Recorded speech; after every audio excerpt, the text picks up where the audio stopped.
नमस्कार दोस्तों, स्वागत है आप सभी लोगों का एक बार फिर से। इस समय फाल्गुन का महीना चल रहा है और हर माह में एक बार अमावस्या तिथि पड़ती है। दोस्तों, हिंदू धर्म में अमावस्या का बहुत अधिक महत्व होता है।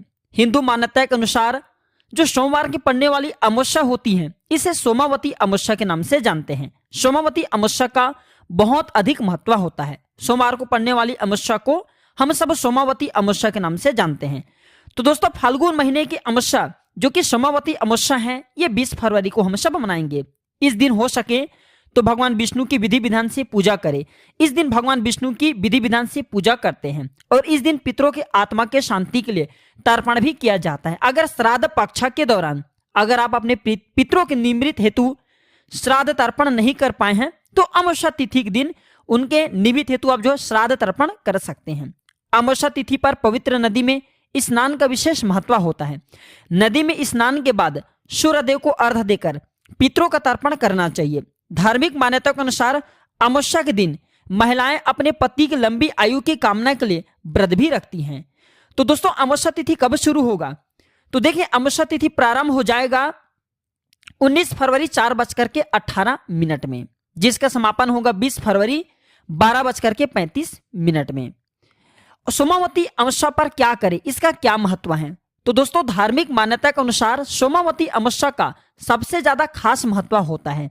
ये जो पावन पर्व कहे गए हैं, ये सोमावती अमावस्या के जो शुभ दिन कहे गए हैं, ये पितरों के तर्पण के लिए सबसे अच्छा समय होता है।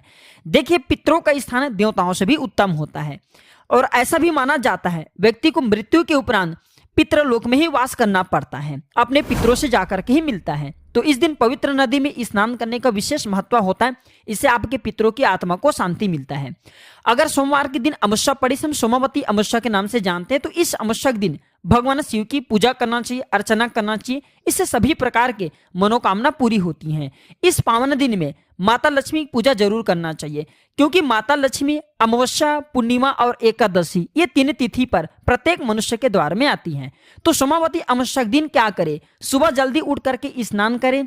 इस दिन पवित्र नदी या सरोवर में स्नान करना चाहिए। हो सके तो गंगा नदी में स्नान करें। अगर गंगा नदी में स्नान नहीं कर पाते तो नहाने के पानी में गंगा जल की कुछ बूंद डाल करके स्नान कर सकते हैं। इससे गंगा नहाने का ही पुण्य प्राप्त होगा। इससे हमारे पितरों की आत्मा को शांति मिलती है।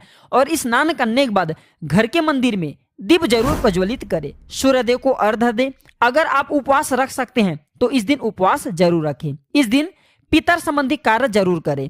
और हाँ दोस्तों, इस दिन पितर के निवृत्ति हेतु तर्पण और दान जरूर करना चाहिए। इस पावन दिन भगवान का अधिक से अधिक ध्यान करना चाहिए और इस दिन भगवान विष्णु की पीपल में जाकर के पूजा जरूर करना चाहिए। इस दिन सोमवार पड़ रहे हैं तो ये भगवान शंकर की भी पूजा करने का सबसे अच्छा दिन माना जाता है। इस दिन भगवान भोलेनाथ और भगवान विष्णु की पूजा करने से दोनों की विशेष कृपा प्राप्त होते हैं और पितरदेव हमें खूब सारा आशीर्वाद प्रदान करते हैं। इस वीडियो में कुछ ऐसे खास उपाय बताए जा रहे हैं जिस उपाय को अपना करके आप पितृपक्ष के दिन अर्थात पितृ अमावस्या के दिन आप अपने जीवन को परिवर्तन होते हुए देख सकते हैं। आप अपने जीवन में बदलाव कर सकते हैं। अमावस्या के दिन ही माता लक्ष्मी कई बार पृथ्वी लोक पर भ्रमण करती हैं। जैसे कि आपने देखा होगा, जो दिवाली का दिन होता है वो भी अमावस्या का दिन होता है। माता लक्ष्मी केवल 2 ही दिन, जैसे कि पूर्णिमा और अमावस्या, ये दोनों दिन में प्रत्येक मनुष्य के द्वार में आती हैं। तो इस दिन अगर आप स्नान करते हैं, दान करते हैं, पूजन पाठ आदि करते हैं, तो अपने भक्तों के ऊपर में माता लक्ष्मी जल्दी कृपा बरसाती हैं। पितरों के निमित्त हेतु अगर आप इस दिन पानी देते हैं तो उनकी आत्मा को तृप्ति मिलेगी, उन्हें मोक्ष की प्राप्ति होगा। अगर आप पवित्र नदी में स्नान नहीं करना चाहते हैं तो आप जो है गंगा के कुछ बूंद नहाने के पानी में डाल करके स्नान करें। आपको गंगा नदी में स्नान करने के बराबर ही आपको पुण्य की प्राप्ति होगा। अगर आप इस दिन जब तब पूजन पाठ करते हैं तो इससे आपको विशेष रूप से लाभ प्राप्त होता है। इससे माता लक्ष्मी की आशीर्वाद प्राप्त होता है। आपकी गरीबी, निर्धनता, जीवन में चली परेशानी दूर होता है।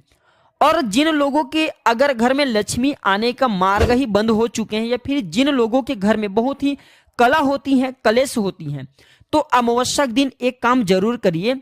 आप जो है लोभान की धुएं रात 8 बजे के बाद जरूर अपने घर में दिखाइए। इससे अगर आपके घर में भूत प्रेत निज शक्ति हैं जो कि आपके घर में बहुत ही लोगों के ऊपर में कलह पैदा करी हैं, कलेश पैदा करी, वह दूर हो जाते हैं। बहुत सुंदर सुंदर जानकारी बताऊंगा। इस वीडियो में आपको अपना पूरा समय जरूर देना है।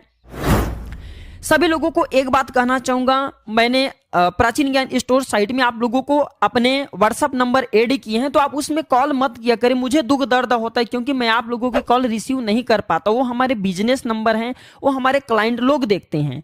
मैं आप लोगों को कहना चाहूंगा, जो आपने नंबर नोट करके रखे प्राचीन ज्ञान स्टोर से, आप हमें उस नंबर पे जो भी आपके सवाल हैं, जो भी समस्याएं हैं, आप हमें व्हाट्सएप के जरिए मैसेज भेजें। हम जैसे ऑनलाइन आते हैं, हमारे जो क्लाइंट लोग हैं वो आपके मैसेज पढ़ करके हमें बताते हैं, तो हम उनके उत्तर आप लोगों को देने की कोशिश करते हैं। तो आप जो है विशेष रूप से सभी लोगों को कहना चाहूंगा, कॉल मत किया करें, कॉल आपके नहीं उठाए जाते हैं। चलिए मैं आप लोगों को कुछ विशेष और जानकारी बता दूं। अभी तक वीडियो को लाइक नहीं की तो वीडियो को लाइक जरूर कर लेना, चैनल को सब्सक्राइब कर लेना और कमेंट बॉक्स में ओम नमः शिवाय या फिर ओम नमो भगवते वासुदेवाय जरूर लिखना। तो जो भी पवित्र नदी में आप स्नान कर रहे हैं, काम जरूर करिए, उस पवित्र नदी को एक श्रीफल जरूर भेंट करना, क्योंकि नदी को भी देवी का स्वरूप कहे गए हैं।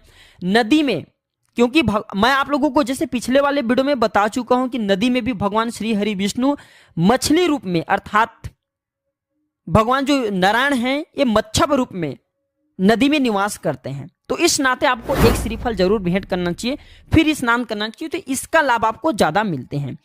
जो लोग घर पर स्नान करके अनुष्ठान करना चाहते हैं, उन्हें पानी में थोड़ा सा गंगा जल डाल करके स्नान करना चाहिए और तीर्थों का आह्वान करना चाहिए, तो तीर्थों की पुण्य मिलते हैं। और इस दिन सूर्य नारायण को आपको अर्घ जरूर देना है। जब सूर्य नारायण को आप अर्घ देंगे, उसमें थोड़ा सा गुड़, थोड़ा सा तिल जरूर डाल देना है, तो इससे गरीबी और दरिद्रता का नाश होता है। दोस्तों, अगर आपको लगता है कि आपके चंद्र कमजोर हैं, जिससे आपके जीवन में कोई परेशानी, समस्या आ रही है, पारिवारिक जीवन में कष्ट आ रही हैं, तो आपको जो है गाय को दही और चावल खिला देना है, तो आपको मानसिक शांति की प्राप्ति होगा। मैं आप लोगों को एक गुप्त उपाय बता रहा हूं, जो कि मेरे जितने भी सब्सक्राइबर, जितने भी मेरे भाई बंधु इस चैनल में जुड़े, प्राचीन ज्ञान चैनल में, क्योंकि प्राचीन ज्ञान मेरा चैनल नहीं, आप सभी दर्शकों का चैनल है, आप सभी दर्शकों का परिवार है। तो अमावस्या के दिन 108 बार आपको 108 बार तुलसी मैया की परिक्रमा लगाना है। अगर सच्चे मन से 108 बार मनोकामना बोलते हुए तुलसी मैया की परिक्रमा लगा ले, तुलसी मैया का ध्यान करना है, भगवान नारायण का ध्यान करना है, तो आपके कैसी भी मनोकामना हो, कैसी भी कष्ट हो, वह कष्ट मिटने से दुनिया की कोई भी शक्ति नहीं रोक पाएंगे। लेकिन तुलसी मैया के नीचे में आपको एक घी का दीपक जला देना और 108 बार बस तुलसी मैया का परिक्रमा करना है। बड़े से बड़े मनोरथ, बड़े से बड़े आपके कार्य सिद्ध होंगे। और मैं आप लोगों को ये जो मैं उपाय बता रहा हूं 101% गारंटी दे रहा हूं, क्योंकि इस दिन भगवान तथा अन्य प्रकार की देवी शक्ति जागृत अवस्था में होते हैं, और खास करके जिन्हें पितृदोष लगा भैया, उनके लिए तो ये फिर सोने पे सुहागे हैं। इसके अलावा मंत्र जाप करते हैं तो शीघ्र सिद्धि मिलती है। जो लोग साधना करते हैं, अगर इस दिन से साधना आरंभ करते हैं, तो आपकी साधना सफल होने का ज्यादा चांसेस रहते हैं। और अमावस्या दिन अगर आप जो है जरूरतमंद लोगों को, ध्यान से सुनिएगा, तेल, गुड़, वस्त्र, कंबल इत्यादि का दान कर देते हैं, भैया आपको उपवास व्रत कभी भी अपने जीवन में रहने की जरूरत नहीं। इतने से ही आपके जीवन धन्य हो जाएंगे, आपके जीवन बिल्कुल ही। दोस्तों, आपको मृत्यु उपरांत स्वर्ग की प्राप्ति होगा। कंबल के दान करते हैं तो अगर आपके शनि कमजोर हैं, शनि मजबूत हो जाएंगे। वस्त्र का दान करते हैं तो माता लक्ष्मी प्रसन्न होंगे, जिससे आपके जीवन में धन का भाव नहीं होगा। गुण का दान करते हैं तो आपके मंगल मजबूत होगा। जिनके मंगल मजबूत होते हैं, ऐसे व्यक्ति को धन वैभव सब कुछ प्राप्त होता है। और अगर इस दिन आप तेल का दान करते हैं, जैसे सरसों का तेल का दान करते हैं, तो इससे शनि ग्रह आपके मजबूत होंगे, इससे आपको सुख शांति वैभव का प्राप्ति होगा। इस दिन हो सके तो दीपदान जरूर करें। किस प्रकार से दीपदान करना होता है, थोड़ा ध्यान से सुनिएगा। तो आपको शाम के समय में पीपल के पेड़ के पास में जाना है, पीपल के पेड़ के पास में जाना है, पीपल की पेड़ के जड़ के पास में, उनके नीचे में आपको एक सरसों के तेल का दीपक जलाना है और पीपल को प्रार्थना करना है कि हे वृक्षराज, मैं आपसे प्रार्थना कर रहा हूं, अब कृपया मेरे इस मनोरथ को पूर्ण करें। आप अपने मनोरथ बोलना, या फिर आप ये भी बोल सकते हैं कि आप हमारे पितरों की आत्मा को स्वर्ग प्रदान करें। इस प्रकार से प्रार्थना भी कर सकते हैं। आप अपने पितरों के लिए करना चाहते हैं तो, जिनके जैसे कि अर्ध मृत्यु में किसी के पिताजी देहांत हो जाते हैं, तो जो लोग चाहते हैं कि उनके पिताजी को मोक्ष मिल जाए, या फिर जहां भी हैं अगर वो किसी भी योनि में चले गए हैं, उन्हें कोई परेशानी ना हो, तो बिल्कुल आप जो है इस दिन दीपदान जरूर करें। पीपल के नीचे में एक दीप जलाइए और 7 बार पीपल के पेड़ की परिक्रमा करें, प्रार्थना करें, बिल्कुल ही आपके पितरों की आत्मा को तृप्तता मिलेगी। और इसी के साथ अगर इस भाव से पीपल की परिक्रमा किया जाए कि उनके गरीबी मिटे, उनके कष्ट मिटे, अगर आपके जीवन में कोई बहुत ही ज्यादा कष्ट चल रही है जिसके कारण आपकी अध्यात्म उन्नति नहीं हो पा रहे हैं, तो पीपल के पेड़ के आप जो है परिक्रमा लगाते हैं, तो उस समय एक बात बोलना कि हमारे जीवन में हे वृक्षराज, हे पीपल, अब के अंदर में, अब के वृक्ष में समस्त देवी देवता निवास करते हैं, पितरों का वास होता है, सभी तीर्थों का वास होता है। मैं आपसे हाथ जोड़ के प्रार्थना करता हूँ, कृपया आप मेरे कष्ट को दूर करें। अपने कष्ट आपको बोलना है, और आप चाहते हो तो पीपल की जड़ की कुछ मिट्टी ला सकते हैं नहाने के पानी में, फिर आप दूसरे दिन से नहाने के पानी में थोड़ा डाल करके स्नान करना शुरू कर दें। तो अगर अब को रोग है, व्याधि है, वह दूर हो जाएंगे, या फिर कोई कष्ट चल रहे हैं तो वह कष्ट आप बोल सकते हैं। स्नान करना शुरू कर दें, आपके भाग्य उदय होना निश्चित है। अगर इस दिन गाय को पित्र, अगर आप जो है अपने गाय को पित्र की मोक्ष हेतु अन्न खिलाते हैं, उसमें थोड़ा सा तिल डाल करके अगर आप गाय को इस दिन अन्न खिलाते हैं, तो अगर किसी कारणवश आपके पितरों को नरक प्राप्त हो चुके हैं, वह स्वर्ग प्राप्त हो जाता है। अगर 4 रोटी खिलाया जाए, घी चुपड़ा हुआ अगर 4 रोटी खिलाया जाए, तो श्री तत्व की प्राप्ति होता है, अर्थात लक्ष्मी तत्व की प्राप्ति होता है। आपकी कुंडली में धन योग मजबूत होता है, जिससे आपको आकस्मिक धन दौलत की प्राप्ति होता है। और अगर इस दिन गुड़ और रोटी खिलाया जाए तो आपके मंगल ग्रह मजबूत होते हैं। मंगल ग्रह मजबूत होते, जिनके शादी विवाह में कोई परेशानी आ रही है, या फिर जिनके वाइफ का देहांत हो जाता है। बहुत से लोग ऐसे होते हैं ना, मांगलिक होते हैं, जिनके जो लोग शादी करते हैं उनके पत्नी डेथ हो जाते हैं, या फिर पत्नी तो पति का डेथ हो जाते हैं। तो ऐसे व्यक्ति यही काम करें, आप जो है थोड़ा सा गुड़ और 4 रोटी रख करके गौ माता को खिलाइए, तो आपके मंगल ग्रह जो कमजोर हैं, जो कि आपके जीवन में काफी कष्ट पैदा करें, वह दूर हो जाते हैं। और इस दिन कोशिश करें, जो गौ माता की पैर का धूल है, गौ माता की पैर का धूल आप अपने मस्तक पर लगाइए। इससे आपके जीवन में शनि है, राहु है, केतु है, कोई निज ग्रह है, या फिर कोई काली शक्ति विद्या आपके ऊपर में किया गया हुआ बिल्कुल ही नष्ट हो जाते हैं।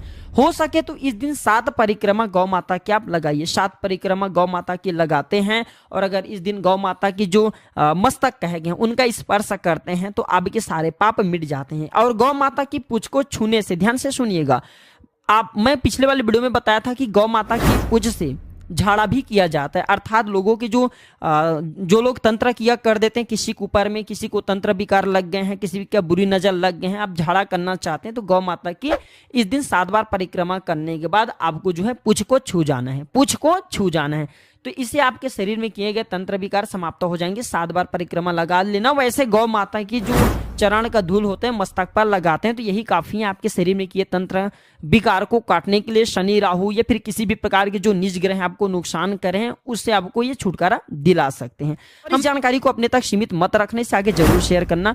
जो जानकारी होता है दोस्तों लोगों का भला करता है, ये जनहित के लिए होता है, लोगों के कल्याण के लिए होता है। तो आज की जानकारी पर समाप्त करता हूं दोस्तों। इस वीडियो को लाइक कर चैनल को सब्सक्राइब जरूर कर लेना, और इसे अपने दोस्तों यारों में आगे शेयर करना। धन्यवाद, नमस्कार।